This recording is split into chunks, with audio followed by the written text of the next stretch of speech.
So you name it, any sort of bizarre source that you can think of, any sort of bizarre theory, and there is somebody out there that feels that's where the source is. Okay, and Colin, you would say that the source is God, in terms of, you know, any power or any predictions that are coming your way. You believe that is God speaking and giving you that information. What would be the purpose of God giving anybody any information? What's the purpose behind that? I think, first of all, accuracy, and 92% of so-called psychic or occultic predictions, as shown in a 1976 case study, which maybe Kieran knows about, 92% were completely false. 8% were nebulous and really meaningless. So the first thing for us as Christians, an inaccurate prediction shows that it is not from God. So accuracy is the first, but accuracy is not the only test, because there are levels of accuracy in the pagan world. But why would God want to tell us what's happening anyway? Is But that a warning? Or? That's the point. A lot of this, there is not a lot of point to, apart from maybe bringing a deception so that people say, you don't have to believe in God, you don't need a saviour, all religions are the same, or the healing is within you, which is essentially a pagan view.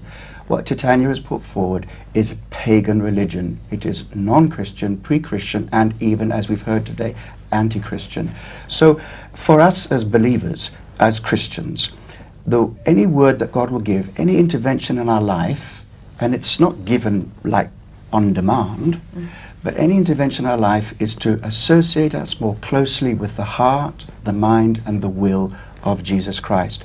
So if a psychic can tell me the number of the banknote in my pocket, and apparently does this, and if there were clinical tests or in a laboratory test to prove that this was accurate, which none have existed so far, it wouldn't make an impression on me, because I'd want to know what its source and what its purpose was. Now, Kieran, you've done a lot of research in this area, and you've apparently exposed a lot of fakes that have been out there in the past. Tell us a little bit about some of them.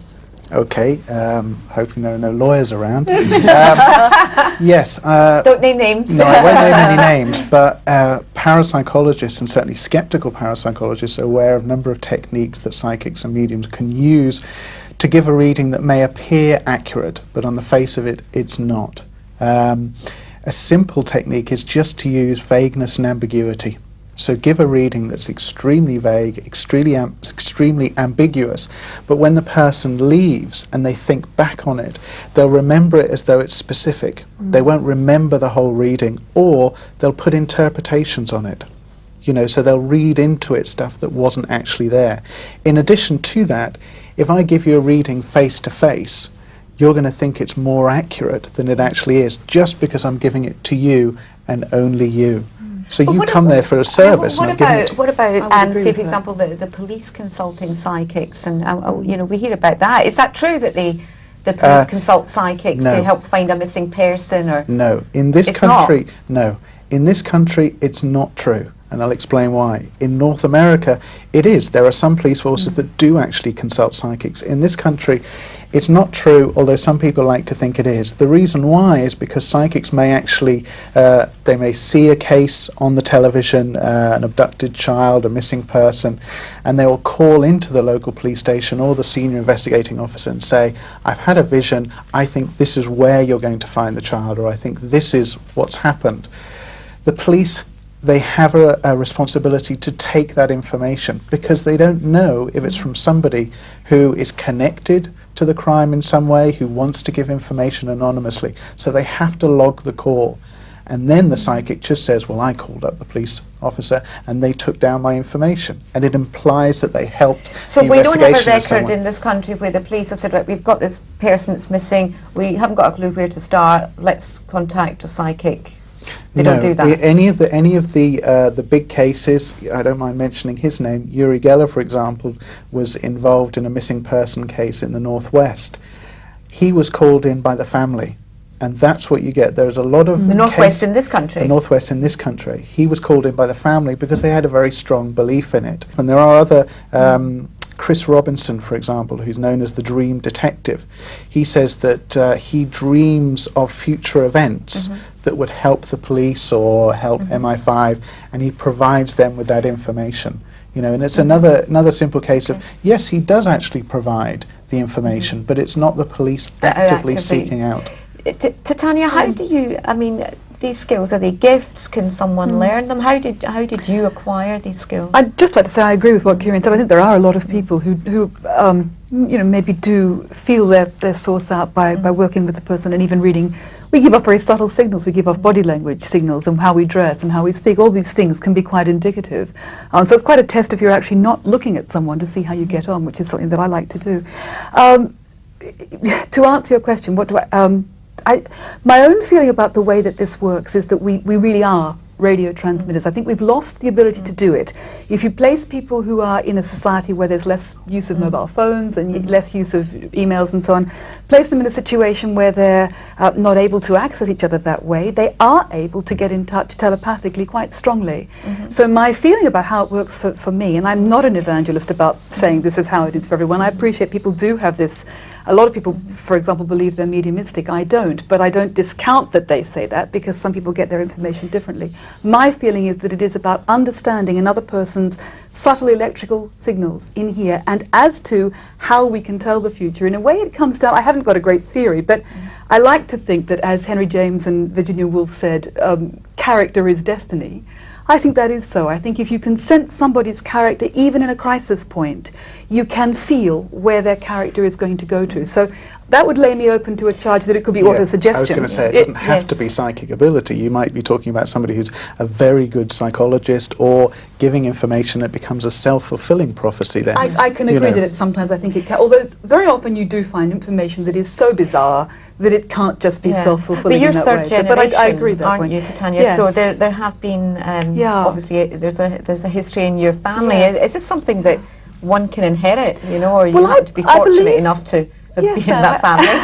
I think it is. I gather my husband was hearing a program on Radio 4 the other day explaining that there is actually what's called a psychic gene, that some of us are more predisposed to even the idea of believing, of faith, if you like, than other people are. And it's genetic. It can be located in our genetic makeup. So I think that does give credence to the idea that there are streams of not just women. I mean, a lot of men actually have inherited. And Scottish people seem to truly, I don't know whether it's that they're not interfered with, but they really have a very strong understanding of each other, very strong ability to react to nuance. So quite a lot of psychic sort of activity does seem to me to belong in certain cultural patterns more than in others. Colin, just what Titania said about the gene, the psychic gene, what are your thoughts on that? I think the kind of language that's being used is quite unfortunate, because it's mixing psychology with pseudoscience, making it sound all palatable, when really, when we analyze it, in terms of this generational issue and who is capable of supernatural, the Bible teaches us that we're body, soul, and spirit. Everybody has a spirit. This is something that scientists disapprove of. Maybe the scientists with integrity will say it's not our province, we cannot comment on it, but in this world where science is attempting to prove anything, they may discount the spiritual dimension. So we're left then with those who would acknowledge that we're not the product of natural forces, that there is a God that has created us, and created us in his image with a capacity to get to know him and to love him and to experience him supernaturally. So any person who is seeking God, who comes to Christ, has a relationship with God, can experience really, really in-depth satisfaction spiritually. And prediction, unfortunately, we're making a program on it, is a very, very small amount of it. Most of the time when I'm sharing with people and ministering to them, we might say prophetically or with prophecy, it's not about foretelling, telling the future, because God isn't interested in giving us all that detail in advance. He wants us to live our lives step by step, day by day. Occasionally, there will be some information concerning the future which is highly relevant to a person.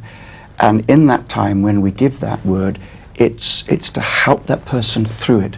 because you see, Christian ministers are really supposed to be prophetic as Colin, well. sorry, I just wanted to jump in and ask you. This is astonishing to me to learn this from you, because I've been under the impression for a very long time that the church completely condemns that the age of miracles is over for you. You have this situation fait accompli. There is your text. Conveniently, not long after Exactly. editorial coverage was shut down, it is over, which is very nice, because it means that it's a closed topic and there is Tanya, no this space. is unfortunately going to the wrong churches, unfortunately. I think there's a lot of the Age of Enlightenment in which we had in the 19th century this deism, God started it off and disappeared, we're left for ourselves. No wonder people are looking elsewhere. And I'm part of a flow of Christianity which I think is authentic. It goes back to the day of Pentecost with the speaking in tongues and the prophecy and healings. I have seen blind eyes open. This is absolutely my experience. I've seen answers to prayer which are miraculous and supernatural, but it's not a switch on, switch off thing.